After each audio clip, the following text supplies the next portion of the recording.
اللہ رب العزت کی پاک کلامی سے جو آیات مبارکہ تلاوت کی ہے،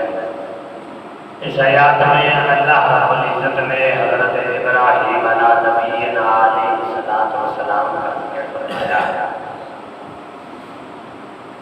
اللہ رب العزت نے فرمایا کہ اگر تم اللہ کا ذکر کرتے رہو یا میرے نبی کا ذکر کرتے رہو یا میرے ولی کی ذکر کرتے رہو یا میرے مخلوق میں سے کسی کی بھی تعریف، در حقیقت میں اللہ رب العزت کی تعریف ہے، کیونکہ میں نے نبی کو بھی میں نے پیدا فرمایا، ولی کو بھی میں نے پیدا فرمایا، اور سبدال قطب کی بھی میں نے پیدا فرمایا،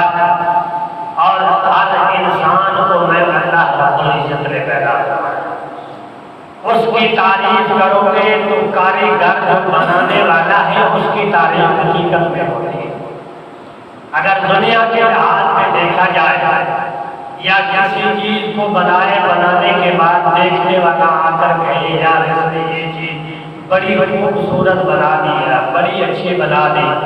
حتیٰ کہ اس کا معلوم بھی نہیں کہ کس نے بنایا، اگر وہ ساتھ میں کھڑا ہے اس کی تعریف سن کر وہ خوش ہوگا کہ اس کی تعریف نہیں ہو رہی، میری تعریف ہو رہی ہے۔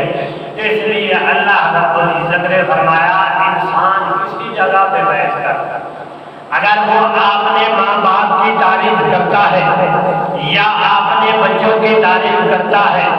یا اولیاء کرام کی تعریف کرتا ہے یا اسی طرح پیغمبر کی تعریف کرتا ہے تو رب کائنات خوش ہوتے ہیں کہ اس بندے کو میں نے پیدا کیا ہے، در حقیقت